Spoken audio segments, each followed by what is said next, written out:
दोस्तों नमस्कार, आप सभी का स्वागत है आपके अपने YouTube चैनल एक्सेस एकेडमी में। साथियों, YouTube चैनल एक्सेस एकेडमी पे UP triple S C PT exam की तैयारी के लिए रोजगार विद अंकित सर वाली जो बुक है UP triple S C PT exam 2022 के लिए, उससे सभी महत्वपूर्ण प्रश्न जो दिए गए हैं सभी सब्जेक्ट के अंत में उसकी वीडियो सीरीज शुरू की गई। उसी क्रम में आज हम भारतीय राष्ट्रीय आंदोलन से संबंधित महत्वपूर्ण प्रश्नों को आप सभी के साथ डिस्कस करेंगे। तो आप सभी से निवेदन है वीडियो में अंत तक बने रहें और वीडियो अच्छी लगे तो प्लीज़ वीडियो को लाइक करना, दोस्तों में शेयर करना और फ्री ऑफकास्ट तैयारी करने के लिए चैनल को सब्सक्राइब करके बेल आइकन जरूर दबाना। तो आइए साथियों शुरू करते हैं आज का वीडियो।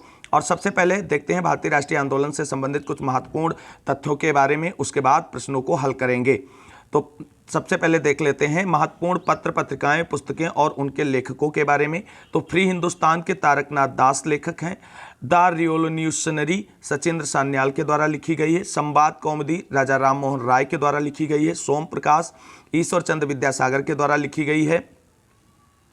आगे है भवानी मंदिर बरिंद्र कुमार घोष के द्वारा लिखी गई। लीडर और हिंदुस्तान मदन मोहन मालवीय के द्वारा। लाइफ डिवाइन इंपॉर्टेंट बुक है, अरविंद घोष के द्वारा लिखी गई है। और इंडिपेंडेंट मोतीलाल नेहरू के द्वारा लिखी गई पुस्तक है। इंडिया डिवाइडेड राजेंद्र प्रसाद के द्वारा लिखी गई पुस्तक है। और सत्यार्थ प्रकाश स्वामी दयानंद सरस्वती के द्वारा लिखी गई पुस्तक है। नील दर्पण दीनबंधु मित्र के द्वारा लिखी गई पुस्तक है। और डिस्कवरी ऑफ इंडिया जो है उसके लेखक पंडित जवाहरलाल नेहरू हैं। आगे देखते हैं अनहैप्पी इंडिया लाला लाजपत राय के द्वारा लिखी गई है। और कांग्रेस का इतिहास पट्टाभी सीतारमैया के द्वारा लिखी गई महत्वपूर्ण पुस्तक है। और यहां से आप सभी को आपके एग्जाम में 1 से 2 नंबर का क्वेश्चन देखने को मिलेगा। अब बात कर लेते हैं भारतीय प्रेस के विकास को लेकर के इंपॉर्टेंट तथ्यों के बारे में। तो देखते हैं तो बंगाल गजट जिसके संस्थापक जेम्स ऑगस्ट हिक्की थे और 1780 ईस्वी में इसकी स्थापना हुई थी। मिरातुल अखबार राजा राम मोहन राय ने 1822 ईस्वी में निकाला। राफ्त गोफ्तार दादा भाई नौरोजी के द्वारा 1854 ईस्वी में निकाला गया था। East Indian Mirror Devendranath Tagore और मनमोहन घोष के द्वारा 1861 ईस्वी में निकाला गया। आगे है नेशनल पेपर देवेंद्रनाथ टैगोर के द्वारा 1867 ईस्वी में निकाला गया था। आगे देखते हैं स्टेट्समैन सर्वट नाइट के द्वारा 1875 ईस्वी में निकाला गया। बंग दर्शन बंकिम चंद्र चटर्जी के द्वारा 1872 ईस्वी में निकाला गया था। ट्रिब्यून दयाल सिंह मजीठिया के द्वारा 1881 ईस्वी में निकाला गया था। अब इसके बाद देखते हैं कुछ प्रमुख सामाजिक सुधार और उनसे संबंधित अधिनियमों के बारे में। और इसके अंतर्गत हम अधिनियमों को और किस गवर्नर जनरल के समय में वो अधिनियम पारित हुआ और किस वर्ष पारित हुआ उसको देखने वाले हैं। तो शिशु वध प्रतिबंध बेलेजली के समय में 1798 से 1805 ईस्वी के बीच में आया।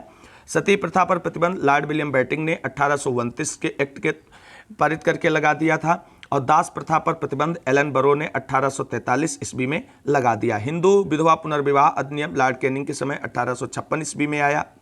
Native Marriage Act Northbrook के समय 1872 ईस्वी में आया था।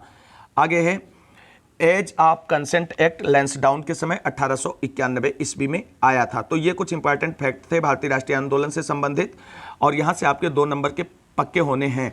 आप देखते हैं भारतीय राष्ट्रीय आंदोलन से संबंधित महत्वपूर्ण प्रश्नों को और हल करते हैं साथियों। तो आइए देखते हैं क्वेश्चन नंबर 1। क्वेश्चन नंबर 1 है साथियों, इनमें से किसे भारत के ग्रैंड ओल्ड मैन के नाम से जाना जाता है? तो साथियों इस प्रश्न के लिए राइट आंसर होगा ऑप्शन नंबर ए, दादा भाई नौरोजी को जाना जाता है। क्वेश्चन नंबर 2 है सन 1915-16 में किसके नेतृत्व में 2 होम रूल लीग शुरू हुई थी?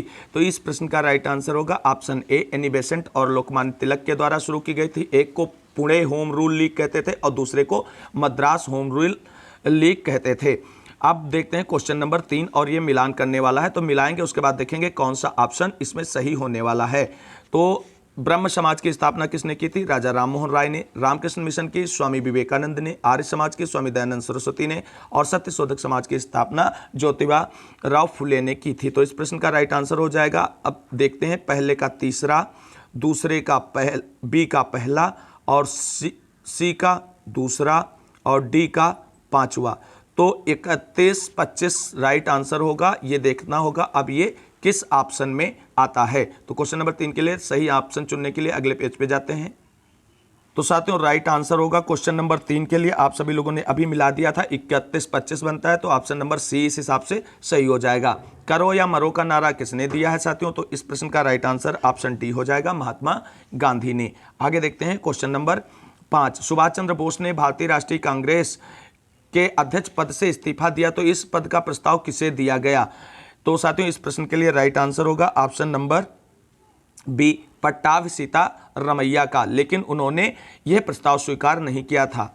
आगे देखते हैं क्वेश्चन नंबर 6, साइमन कमीशन किस वर्ष भारत में प्रथम बार आया? तो इस प्रश्न के लिए राइट आंसर होगा ऑप्शन नंबर डी, 1928 ईस्वी में साइमन कमीशन प्रथम बार में भारत आया था। और यूपी ट्रिपल एसपीटी एग्जाम 2021 में जो हुआ था उसकी शिफ्ट नंबर 2 में पूछा गया क्वेश्चन है। क्वेश्चन नंबर 7 है, भारतीय राष्ट्रीय कांग्रेस द्वारा किस अधिवेशन में ऐतिहासिक पूर्ण स्वराज्य या पूर्ण स्वतंत्रता का प्रस्ताव पारित किया गया था? क्वेश्चन नंबर 7 में राइट आंसर होगा ऑप्शन नंबर बी, पूर्ण स्वराज से संबंधित कांग्रेस का अधिवेशन जो लाहौर अधिवेशन है। आगे देखते हैं मिलान करने वाला, और मिलान करना है फिर ऑप्शन सही करने हैं। इंडियन नेशनल आर्मी, गदर पार्टी, मित्र मेला और होम रूल लीग। तो साथियों इस प्रश्न का मिलान कीजिए और बताइए सही ऑप्शन क्या होगा। तो इस प्रश्न का राइट आंसर होगा ऑप्शन, देख लेते हैं, Indian national army Subhash Chandra Bose, गदर पार्टी लाला हरदयाल, मित्र मेला वीडी सावरकर और होम रूल लीग ये हो गया एनी बेसेंट। तो कौन सा ऑप्शन सही होगा? 2 1 3 4, 2 1 3 4 यानी इस प्रश्न का right answer option number B हो जाएगा। आगे देखते हैं क्वेश्चन नंबर 9, निम्न में से किसने महात्मा गांधी के खिलाफत आंदोलन से जुड़ने का विरोध किया था? क्वेश्चन नंबर 9 के लिए राइट आंसर है option number C, Mohammad Ali Jinnah ने इसका विरोध किया था। क्वेश्चन नंबर 10 है, इनमें से कौन सा क्रांतिकारी संगठन काकोरी षड्यंत्र केस में शामिल था? तो कौन सा शामिल था? तो हिंदुस्तान रिपब्लिकन एसोसिएशन जो संगठन था इसने काकोरी कांड को अंजाम दिया था। आगे देखते हैं क्वेश्चन नंबर 11।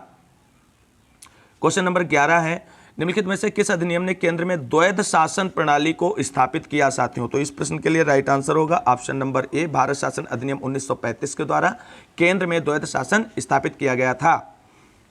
क्वेश्चन नंबर 12 है, किस अधिनियम के द्वारा अंग्रेजों ने अखिल भारतीय संघ प्रस्तावित किया था? तो साथियों क्वेश्चन नंबर 12 के लिए राइट आंसर है ऑप्शन नंबर डी, भारत शासन अधिनियम 1935 के द्वारा। आगे देखते हैं क्वेश्चन नंबर 13, भारतीय शासन अधिनियम 1935 के द्वारा स्थापित संघ में अवशिष्ट शक्तियां किसको दी गई थी? तो साथियों क्वेश्चन नंबर 13 के लिए राइट आंसर है option number B, governor general को। आगे देखते हैं क्वेश्चन नंबर 14, और क्वेश्चन नंबर 14, एक संघीय व्यवस्था और केंद्र में द्वैध शासन भारत में लागू किया गया था। तो साथियों किसके द्वारा लागू किया गया था? तो ये 14 के लिए राइट आंसर है ऑप्शन नंबर सी, आप सभी लोग जानते हैं भारत शासन अधिनियम 1935 के द्वारा संघीय व्यवस्था और केंद्र में द्वैध शासन लागू किया गया था। क्वेश्चन नंबर 15 है, निम्नलिखित अधिनियमों में से किस अधिनियम के फलस्वरूप वर्मा भारत से अलग हुआ था? तो क्वेश्चन नंबर 15 के लिए राइट आंसर है option number C, Government of India Act 1935 के द्वारा। क्वेश्चन नंबर 16 देखते हैं। क्वेश्चन नंबर 16 है, निम्नांकित में से कौन सा भारत शासन अधिनियम 1935 में स्वीकार किया हुआ महत्वपूर्ण और स्थायी अवयव नहीं है? इस पॉइंट को ध्यान रखना एग्जाम के दौरान भी। तो साथियों इस प्रश्न का राइट आंसर होगा ऑप्शन नंबर ए, देश के लिए लिखित संविधान। आगे देखते हैं क्वेश्चन नंबर 17। क्वेश्चन नंबर 17 है, गवर्नमेंट ऑफ इंडिया एक्ट 1935 को किसने दासता का एक नया अधिकार पत्र कहा था? और इंपॉर्टेंट क्वेश्चंस है साथियों ये, और ये कई बार पूछा गया क्वेश्चन है। तो इस प्रश्न के लिए राइट आंसर होगा option number B, Pandit Jawaharlal Nehru के द्वारा कहा गया था। क्वेश्चन नंबर 18 है, 1935 के अधिनियम में उल्लिखित था, यानी क्या उल्लिखित था? तो क्वेश्चन नंबर 18 के लिए राइट आंसर है ऑप्शन नंबर डी, यानी प्रांतीय स्वायत्तता, सांप्रदायिक प्रतिनिधित्व और संघीय व्यवस्था, ये तीनों चीजें 1935 के अधिनियम में उल्लिखित थी। आगे देखते हैं क्वेश्चन नंबर 19, गांधी जी ने भारत छोड़ो आंदोलन कब शुरू किया था? तो भारत छोड़ो आंदोलन के बारे में पूछा गया है। तो आप सभी लोग जानते हैं भारत छोड़ो आंदोलन 1942 ईस्वी में शुरू किया गया था। क्वेश्चन नंबर 20 है, किस आंदोलन के लिए महात्मा गांधी द्वारा करो या मरो का नारा दिया गया था? तो क्वेश्चन नंबर 20 का राइट आंसर है ऑप्शन बी, भारत छोड़ो आंदोलन के समय ही महात्मा गांधी ने करो या मरो का नारा दिया था। आगे देखते हैं क्वेश्चन नंबर 21, महात्मा गांधी ने किस आंदोलन के लिए करो या मरो का नारा दिया था? तो साथियों आप सभी लोगों ने अभी देखा ऑप्शन इसका बी राइट हो जाएगा, भारत छोड़ो आंदोलन के लिए। आगे देखते हैं क्वेश्चन नंबर 22, भारत छोड़ो आंदोलन या अगस्त आंदोलन 8 अगस्त 1942 को महात्मा गांधी द्वारा अखिल भारतीय कांग्रेस समिति के सत्र में चलाया गया एक आंदोलन था, यानी किस सत्र में चलाया गया एक आंदोलन था। इसका आंसर आपको देना है, तो इस प्रश्न के लिए राइट आंसर होगा ऑप्शन नंबर बी, मुंबई। आगे देखते हैं, क्वेश्चन नंबर 23 है, सुभाष चंद्र बोस वर्ष में कांग्रेस पार्टी के अध्यक्ष बने थे, यानी किस वर्ष में कांग्रेस पार्टी के अध्यक्ष बने थे। तो साथियों इस प्रश्न का राइट आंसर होगा ऑप्शन नंबर बी, 1938 ईस्वी में। आगे देखते हैं क्वेश्चन नंबर 24। क्वेश्चन नंबर 24 है, रास बिहारी बोस द्वारा संगठित भारतीय स्वतंत्रता लीग के संगठन का एक अग्रदूत था। तो क्वेश्चन नंबर 24 का राइट आंसर ऑप्शन बी, भारतीय राष्ट्रीय संघ। क्वेश्चन नंबर 25 है, आजाद हिंद फौज किसके नेतृत्व में लड़ी थी। तो 25 के लिए राइट आंसर है option number D, Subhash Chandra Bose के नेतृत्व में लड़ी थी। आगे देखते हैं क्वेश्चन नंबर 26 को, निम्नलिखित में से किस नेता को नेताजी कहा जाता था। तो साथियों इस प्रश्न का राइट आंसर होगा option number B, Subhash Chandra Bose को नेताजी कहा जाता था। क्वेश्चन नंबर 27 है, नेताजी सुभाष ने आजाद हिंद सरकार की स्थापना कब की थी। तो क्वेश्चन नंबर 27 का राइट आंसर है ऑप्शन नंबर सी, अक्टूबर 1943 ईस्वी में। आगे देखते हैं क्वेश्चन नंबर 28 है, एलन ऑक्टेवियन ह्यूम एक सेवानिवृत्त अंग्रेजी ICS अधिकारी ने वर्ष में भारतीय राष्ट्रीय संघ का गठन किया था। तो किस वर्ष में किया था। तो इस प्रश्न का राइट आंसर हो जाएगा ऑप्शन नंबर सी, 1884। और इसी भारतीय राष्ट्रीय संघ का बाद में दादा भाई नौरोजी की सलाह पर नाम बदल करके 1885 ईस्वी में भारतीय राष्ट्रीय कांग्रेस कर दिया गया था। आगे देखते हैं क्वेश्चन नंबर 29 है, महात्मा गांधी भारतीय राष्ट्रीय कांग्रेस के अध्यक्ष किस वर्ष बने थे। तो साथियों इस प्रश्न के लिए राइट आंसर आप सभी लोग फटाफट कमेंट करें। इस प्रश्न का राइट आंसर होगा ऑप्शन नंबर बी, 1924 और बेलगांव के सम्मेलन में बने थे। आगे देखते हैं क्वेश्चन नंबर 30 है, राष्ट्रीय गान सर्वप्रथम कब और कहां गाया गया था। तो 30 के लिए राइट आंसर है ऑप्शन नंबर ए, दिसंबर 27, 1911 कलकत्ता में गाया गया था। आगे देखते हैं क्वेश्चन नंबर 31 को, जन गण मन जो भारत का राष्ट्रगान है सर्वप्रथम कब गाया गया था। तो 31 के लिए राइट आंसर है ऑप्शन नंबर ए, सर्वप्रथम भारत का राष्ट्रगान 27 दिसंबर 1911 ईस्वी में गाया गया था। आगे देखते हैं क्वेश्चन नंबर 32, 1916 का लखनऊ समझौता महत्वपूर्ण था क्योंकि इसके बाद कांग्रेस ने किया था, क्या किया था। इस प्रश्न का राइट आंसर आप सभी लोग बताएं। यहाँ पे प्रश्न गलत होने का चांस बहुत रहता है। इस प्रश्न का राइट आंसर होगा option number A, Muslim league के साथ गठबंधन। जब कभी पूछा जाए 1916 के लखनऊ अधिवेशन में समझौता किसके साथ हुआ था, तो समझौता मुस्लिम लीग के साथ हुआ था, जबकि नरम दल और गरम दल का विलय आपस में हो गया था। आगे देखते हैं क्वेश्चन नंबर 33। क्वेश्चन नंबर 33 है, भारतीय राष्ट्रीय कांग्रेस की स्थापना कब हुई थी। तो साथियों इस प्रश्न का राइट आंसर ऑप्शन सी हो जाएगा 1885 ईस्वी में। आगे देखते हैं क्वेश्चन नंबर 34। अब क्वेश्चन नंबर 34 है साथियों, 28 दिसंबर 1885 को भारतीय राष्ट्रीय कांग्रेस की स्थापना गोकुलदास तेजपाल संस्कृत स्कूल के परिसर में हुई थी। यह स्कूल कहां पर है। तो साथियों 34 के लिए राइट आंसर ऑप्शन बी है, ये हुई थी बंबई में। आगे देखते हैं क्वेश्चन नंबर 35, दिसंबर 1916 में दोनों पक्षों के संयुक्त सत्र में संधि भारतीय राष्ट्रीय कांग्रेस और मुस्लिम लीग के बीच हुई एक समझौता हुआ था। तो ये कहाँ हुआ था, ये लखनऊ में हुआ था। 35 के लिए राइट आंसर ऑप्शन बी हो जाएगा। साथियों आप क्वेश्चन नंबर 36 है, महात्मा गांधी ने भारतीय राष्ट्रीय कांग्रेस के निम्नलिखित सत्रों में से किसकी अध्यक्षता की थी। तो साथियों इस प्रश्न का राइट आंसर ऑप्शन सी हो जाएगा, 1924 बेलगांव के अधिवेशन की अध्यक्षता की थी। आगे देखते हैं क्वेश्चन नंबर 37। क्वेश्चन नंबर 37 है हमारा, भारतीय राष्ट्रवाद के पहले या प्रारंभिक चरण को यानी जो 1885 से 1905 के बीच का रहा भी कहा जाता है, यानी किस नाम से जाना जाता है। तो साथियों 37 के लिए राइट आंसर है ऑप्शन नंबर सी, मध्यम। आगे देखते हैं क्वेश्चन नंबर 38 है, बंगाल का विभाजन 1905 ब्रिटिश वायसराय के द्वारा किया गया था, यानी किस वायसराय के द्वारा किया गया था। तो साथियों 38 के लिए राइट आंसर ऑप्शन बी हो जाएगा, लॉर्ड कर्जन के समय में बंगाल विभाजन किया गया था।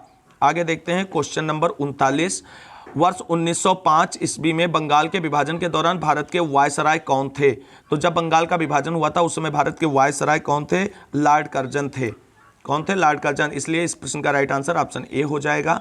आगे देखते हैं क्वेश्चन नंबर 40 है, the story of my experiments with truth के लेखक कौन है। साथियों इस प्रश्न का right answer option D, Mohandas Karamchand Gandhi यानी महात्मा गांधी है और ये उनकी ही पुस्तक है। आगे देखते हैं क्वेश्चन नंबर 41, गांधी जी ने गांव के सर्वोदय के आदर्श ने बताया कि एक आदर्श गांव को कुछ शर्तों को पूरा करना होगा। इनमें से क्या शर्त नहीं थी? नहीं क्वेश्चन में जरूर देखना साथियों। तो 41 के लिए राइट आंसर होगा ऑप्शन नंबर बी। ये जो है उनके सर्वोदय गांव जो था, गांव सर्वोदय के आदर्श रूप के लिए ये आवश्यक नहीं था। अब देखते हैं आगे। क्वेश्चन नंबर 42 है, महात्मा गांधी भाप से चलने वाले जहाज एसएस सफारी द्वारा दक्षिण अफ्रीका के पहुंचे थे। कहां पहुंचे थे? तो साथियों इस प्रश्न का right answer option C Durban पहुंचे थे। क्वेश्चन नंबर 43 है, गांधी जी ने जून 1904 में डरबन के बाहर बस्ती नामक एक सामुदायिक क्रियाशील मठ की स्थापना की थी। किस मठ की स्थापना की थी अफ्रीका में गांधी जी ने? इंपॉर्टेंट क्वेश्चन है। तो इस प्रश्न का राइट आंसर ऑप्शन डी हो जाएगा, फोनिक्स आश्रम की स्थापना की थी। क्वेश्चन नंबर 44 है, 1917 में चंपारण सत्याग्रह किस राज्य में प्रारंभ किया गया? तो साथियों इस प्रश्न के लिए राइट आंसर है ऑप्शन सी, बिहार में चंपारण सत्याग्रह महात्मा गांधी जी ने उसमें भाग लिया था। क्वेश्चन नंबर 45 है, गांधी जी का नमक सत्याग्रह आंदोलन दांडी मार्च कब प्रारंभ हुआ था? तो 45 के लिए राइट आंसर है ऑप्शन नंबर बी, 12 मार्च 1930 ईस्वी में। आगे देखते हैं साथियों क्वेश्चन नंबर 46, महात्मा गांधी को राष्ट्रपिता के नाम से सर्वप्रथम किसने संबोधित किया था? साथियों इस प्रश्न का राइट आंसर होगा ऑप्शन नंबर सी, सुभाष चंद्र बोस जी के द्वारा सर्वप्रथम महात्मा गांधी को राष्ट्रपिता के नाम से संबोधित किया गया था। क्वेश्चन नंबर 47 है, असहयोग आंदोलन किस सन में प्रारंभ हुआ था? तो असहयोग आंदोलन पूछा गया है। तो 47 के लिए राइट आंसर है ऑप्शन नंबर बी, 1920 ईस्वी में। आगे देखते हैं क्वेश्चन नंबर 48, असहयोग आंदोलन कब वापस ले लिया गया था? साथियों तो 48 के लिए राइट आंसर है ऑप्शन ए, फरवरी 1922 में वापस ले लिया गया था, क्योंकि चौरी चौरा कांड के जो हुआ था उसी से परेशान होकर महात्मा गांधी जी ने वापस ले लिया था, क्योंकि महात्मा गांधी जी जो थे वो अहिंसा के पुजारी थे और वहां पर हिंसा हो गई थी, जिसमें एक थाने में आग लगा दी थी शायद कुछ लोगों के द्वारा, और कुछ पुलिसकर्मी उसमें घायल हो गए थे, कुछ मृत्यु को भी प्राप्त हो गए थे। इसी से असंतुष्ट होकर महात्मा गांधी ने फरवरी 1922 ईस्वी में असहयोग आंदोलन वापस ले लिया था। क्वेश्चन नंबर 49 है, चौरी चौरा भारत के किस राज्य में स्थित है? तो साथियों 49 के लिए राइट आंसर है option number B, Uttar Pradesh के गोरखपुर जिले में। आगे देखते हैं चौरी चौरा घटना कब हुई थी? तो साथियों चौरी चौरा घटना जो है क्वेश्चन नंबर 50 के लिए राइट आंसर ऑप्शन बी हो जाएगा, फरवरी 1922 ईस्वी में हुई थी, और इसी घटना के फलस्वरूप महात्मा गांधी ने असहयोग आंदोलन वापस ले लिया था। क्वेश्चन नंबर 51 है, चौरा चौरी की घटना जिसके कारण गांधी जी को अपना असहयोग आंदोलन बंद करना पड़ा, कहां हुई थी? तो साथियों 51 के लिए राइट आंसर ऑप्शन सी हो जाएगा, गोरखपुर। साथियों इस वीडियो में बताए गए क्वेश्चंस और इंपॉर्टेंट फैक्ट की अगर आप पीडीएफ प्राप्त करना चाहते हैं तो डिस्क्रिप्शन में दिए गए टेलीग्राम चैनल पर जाकर के वहां से डाउनलोड करके इसे आप प्राप्त कर सकते हैं। तो आइए साथियों क्वेश्चन नंबर 52 देखते हैं। क्वेश्चन नंबर 52 है, सविनय अवज्ञा आंदोलन का मुख्य उद्देश्य क्या था? तो साथियों इस प्रश्न के लिए राइट आंसर जो होगा वो आप सभी लोगों के लिए ऑप्शन डी होगा, वो आगे पेज पे है। तो right answer option number D होगा। अभी देखते हैं। तो साथियों क्वेश्चन नंबर 52 के लिए जो ऑप्शन नंबर डी सही था वो है नमक कर के विरुद्ध में। आगे देखते हैं क्वेश्चन नंबर 53, सविनय अवज्ञा आंदोलन की शुरुआत के पहले वायसराय को गांधी जी का 11 सूत्री चेतावनी दिया गया था। इनवे तावनियों के संदर्भ में क्या सही नहीं है? $1 विनिमय दर को कम करना, भू राजस्व को 50% की कमी करना, राजनीतिक कैदियों को रिहा करना, अब कूट का चयन करना, कि इसमें से क्या सही है? सही का चयन करना है। तो 53 के लिए राइट आंसर ऑप्शन बी हो जाएगा, यानी 2 और 3 सही है, यानी राजनीतिक कैदियों को रिहा करना और भू राजस्व में 50% की कमी करना, ये जो है ये 11 सूत्री चेतावनी में सम्मिलित था, बाकी 1 नंबर सम्मिलित नहीं था। क्वेश्चन नंबर 54 है, निम्नलिखित में से कौन एक भारतीय राष्ट्रीय आंदोलन में क्रांतिकारी नेता नहीं थे? तो 54 के लिए राइट आंसर है ऑप्शन डी, गोपाल कृष्ण गोखले, ये क्रांतिकारी नेता नहीं थे। आगे देखते हैं क्वेश्चन नंबर 55 है, निम्न में से किस शहर में स्वतंत्रता सेनानी चंद्रशेखर आजाद ने ब्रिटिश पुलिस द्वारा घिर जाने पर खुद को गोली मार ली थी? तो साथियों क्वेश्चन नंबर 55 के लिए राइट आंसर ऑप्शन बी है, इलाहाबाद के अल्फ्रेड पार्क में। आगे देखते हैं क्वेश्चन नंबर 56, ब्रिटिश भारत सरकार ने बंगाल के विभाजन को लागू करने के निर्णय की घोषणा कब की थी? तो 56 के लिए राइट आंसर होगा ऑप्शन नंबर बी, 19 जुलाई 1905 ईस्वी को, और इसी के विरोध में स्वदेशी आंदोलन शुरू हुआ था। क्वेश्चन नंबर 57 है, निम्नलिखित में से किसने बंगाल के विभाजन 1905 के विरोध में हुए आंदोलन का नेतृत्व किया था? तो साथियों 57 के लिए राइट आंसर ऑप्शन ए हो जाएगा, सुरेंद्रनाथ बनर्जी ने इसका नेतृत्व किया था। आगे देखते हैं क्वेश्चन नंबर 58। अंग्रेजों से आजादी के लिए लड़ रहे भारतीयों द्वारा उठाई गई शपथ की वह सिर्फ भारतीय निर्मित सामानों विशेष रूप से कपड़े का उपयोग करेंगे को आंदोलन कहा जाता है। किस आंदोलन के नाम से उसे जाना जाता है? तो 58 के लिए राइट आंसर होगा ऑप्शन नंबर सी, स्वदेशी आंदोलन। आगे देखते हैं क्वेश्चन नंबर 59 है, लॉर्ड कर्जन के बंगाल विभाजन के पीछे निम्नलिखित में से कौन सा मकसद नहीं था, पूछा गया है। तो साथियों नहीं था के लिए ऑप्शन नंबर डी हो जाएगा, सरकार के प्रशासनिक भार को सहज करना। ये नहीं था, बाकी ऊपर के तीनों जो हैं उसके मुद्दे में थे। क्वेश्चन नंबर 60 है, महात्मा गांधी दक्षिण अफ्रीका से किस वर्ष भारत में पहुंचे थे? दक्षिण अफ्रीका में किस वर्ष पहुंचे थे ये पूछा गया साथियों, सॉरी गलती हो गई। तो महात्मा गांधी दक्षिण अफ्रीका में किस वर्ष पहुंचे थे? तो 60 के लिए राइट आंसर है ऑप्शन नंबर ए, 1893 ईस्वी में पहुंचे थे। और एक गुजरात के व्यापारी थे अब्दुल्ला, उनका केस लड़ने के लिए ये दक्षिण अफ्रीका गए हुए थे। अब आगे देखते हैं क्वेश्चन नंबर 61। क्वेश्चन नंबर 61 है, महात्मा गांधी के किस अमेरिकी जीवनी लेखक ने लिखा था कि असहयोग भारत और गांधी जी के जीवन में एक युग का नाम बन गया है? 61 के लिए राइट आंसर है ऑप्शन सी, लुईस फिशर। आगे देखते हैं, महात्मा गांधी ने निम्नलिखित में से किसे अपना राजनीतिक गुरु माना था? तो साथियों इस प्रश्न का राइट आंसर होगा option number B, Gopal Krishna Gokhale. आगे देखते हैं क्वेश्चन नंबर 63, महात्मा गांधी किस वर्ष कांग्रेस के अध्यक्ष बने थे? कई बार ये प्रश्न पूछा गया है, इसलिए इंपॉर्टेंट क्वेश्चन बन जाता है। इस प्रश्न का राइट आंसर ऑप्शन डी होगा, 1924 बेलगांव अधिवेशन में। आगे देखते हैं क्वेश्चन नंबर 64, रंगभेद के कारण महात्मा गांधी को किस वर्ष दक्षिण अफ्रीका के पीटर मरिटबर्ग रेलवे स्टेशन में प्रथम श्रेणी के रेल डिब्बे से सामान सहित बाहर फेंक दिया गया था?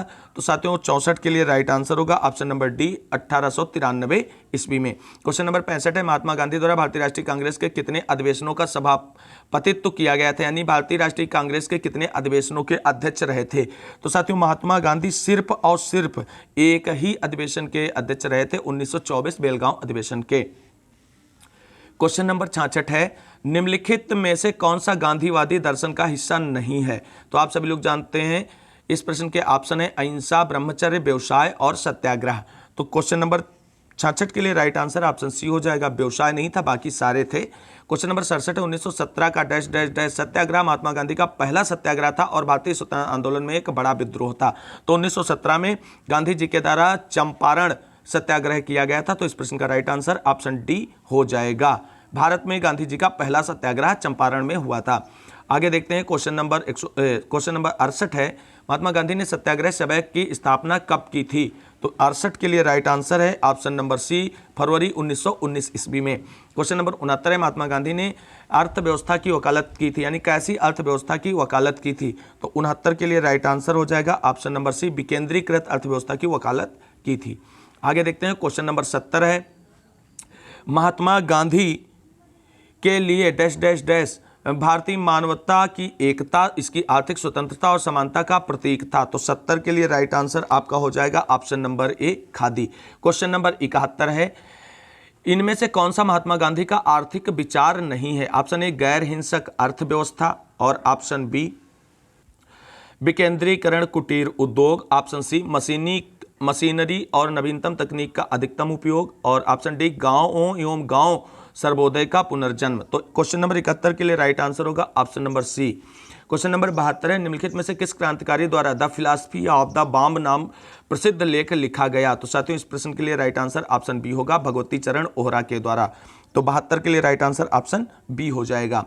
आगे देखते हैं साथियों, क्वेश्चन नंबर 73 है, वर्ष 1904 में किसने क्रांतिकारियों के गोपनीय समिति के रूप में अभिनव भारत का आयोजन किया था? इंपॉर्टेंट क्वेश्चन है, आप सभी लोग बिल्कुल इसको नोट डाउन कर लीजिए। तो साथियों इस प्रश्न का राइट आंसर ऑप्शन ए होगा, B D. Savarkar. Question number 74, Ghadar आंदोलन के नेता कौन थे? Option A, Hardayal, option B, Bhagat Singh, option C, madam Cama, option D, Shyamji Krishna Varma. तो 74 के लिए आपका राइट आंसर ऑप्शन ए हो जाएगा, लाला हरदयाल। आगे देखते हैं क्वेश्चन नंबर 76, अपराधियों के रूप में नहीं बल्कि राजनीतिक बंदियों के रूप में इलाज की मांग करते हुए किस क्रांतिकारी की जेल में 64 दिन उपवास के बाद मृत्यु हो गई थी? तो साथियों बहुत अच्छा क्वेश्चन है और इस प्रश्न का राइट आंसर हो जाएगा आपका ऑप्शन नंबर ए, जतिन दास।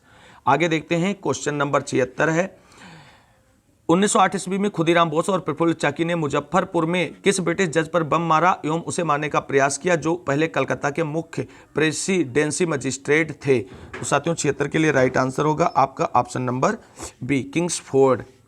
आगे देखते हैं, क्वेश्चन नंबर 77 है, मुक्त भारत समाज की स्थापना किसने की थी? तो 77 के लिए राइट आंसर ऑप्शन सी हो जाएगा, वीर सावरकर। आगे देखते हैं, क्वेश्चन नंबर 78 है और मिलान करने वाला है। तो साथियों मिलान करिए आप सभी लोग कि कौन सा इसमें सही होगा। देखिए आप सभी लोग जानते हैं सूर्यसेन दा जो हैं वो चटगांव शस्त्रागार से संबंधित हैं, तो आप सभी लोग मिलाएं सभी। और राम प्रसाद बिस्मिल काकोरी कांड से संबंधित हैं, और अरविंद घोष जी जो हैं अलीपुर बम मामले से संबंधित हैं, और भगत सिंह जो हैं वो लाहौर षड्यंत्र मामले से संबंधित हैं। तो इस प्रकार आपका क्या बनेगा? बनेगा 2, 3, 4 और 1। तो इस हिसाब से आपका राइट आंसर जो होगा ऑप्शन नंबर बी हो जाएगा। आगे देखते हैं, गदर क्रांति आरंभ होने का सबसे प्रमुख कारण क्या था? तो गदर क्रांति प्रारंभ होने का सबसे प्रमुख कारणों में एक कारण ये है कि प्रथम विश्व युद्ध का आरंभ होना। आगे देखते हैं, क्वेश्चन नंबर 80 है, चंद्रशेखर आजाद मुठभेड़ में कहां शहीद हुए थे? तो साथियों क्वेश्चन नंबर 80 के लिए right answer option B, Allahabad हो जाएगा। आगे देखते हैं, क्वेश्चन नंबर 81 है, भारत के भीतर और बाहर दोनों में क्रांतिकारी की सक्रिय भूमिका निभाने वाले एकमात्र भारतीय राजकुमार कौन थे? तो 81 के लिए राइट आंसर है ऑप्शन नंबर बी, राजा महेंद्र प्रताप। आगे देखते हैं, क्वेश्चन नंबर 82, महाराष्ट्र में 1900 में विनायक दामोदर सावरकर द्वारा स्थापित गुप्त समाज को कहा जाता था? तो बहुत इंपॉर्टेंट क्वेश्चन ये बन जाता है, तो इस प्रश्न का राइट आंसर ऑप्शन बी हो जाएगा, मित्र मेला। आगे देखते हैं, क्वेश्चन नंबर 83, और क्वेश्चन नंबर 83 का राइट आंसर होगा, क्या हो जाएगा? खुदीराम बोस को ब्रिटिश न्यायाधीश मजिस्ट्रेट की हत्या के प्रयासों के लिए फांसी दी गई थी। तो 83 के लिए राइट आंसर हो जाएगा ऑप्शन नंबर ए, किंग्सफोर्ड की हत्या करने के प्रयास में फांसी सुना दी गई थी। क्वेश्चन नंबर 84 है, 18 अप्रैल 1930 को हुई चटगांव शस्त्रागार छापे की घटना का नेतृत्व डैश डैश ने किया था, जिसमें क्रांतिकारियों ने जो है डपारा में स्थित पुलिस शस्त्रागार पर कब्जा कर लिया था। तो साथियों 84 बहुत अच्छा क्वेश्चन है, इसके सूर्यसेन ने इसका नेतृत्व किया था और इन्हें मास्टर दा के नाम से भी जाना जाता है। क्वेश्चन नंबर 85 है और आज के वीडियो का अंतिम क्वेश्चन होगा साथियों, निम्नलिखित में से किस एक अधिनियम ने भारत में संघीय शासन व्यवस्था दी थी? तो 85 के लिए राइट आंसर है ऑप्शन नंबर सी, भारत शासन अधिनियम 1935, जिसे भारत सरकार अधिनियम 1935 के नाम से जाना जाता है। तो साथियों ये थे भारतीय राष्ट्रीय आंदोलन से संबंधित महत्वपूर्ण प्रश्न, जिसको मैंने आप सभी के साथ आज हल किया है। उम्मीद है आप सभी को ये वीडियो अच्छा लगा होगा। अगर वीडियो अच्छा लगा तो प्लीज़ वीडियो को लाइक करें, दोस्तों में शेयर करें, चैनल को सब्सक्राइब करें। आगे की अगर तैयारी आप फ्री ऑफ कास्ट करना चाहते हैं किसी भी कॉम्पिटिटिव एग्जाम्स की, तो उसके लिए चैनल को सब्सक्राइब करके बेल आइकन दबाएं, क्योंकि यहाँ से आपको सारे नोट्स भी फ्री ऑफ कास्ट प्रोवाइड किए जाएंगे। तो मिलेंगे अगली वीडियो में साथियों अगले टॉपिक के साथ। तब तक के लिए सभी साथियों को जय हिंद, जय भारत, वंदे मातरम। आप सभी साथियों का दिन शुभ हो।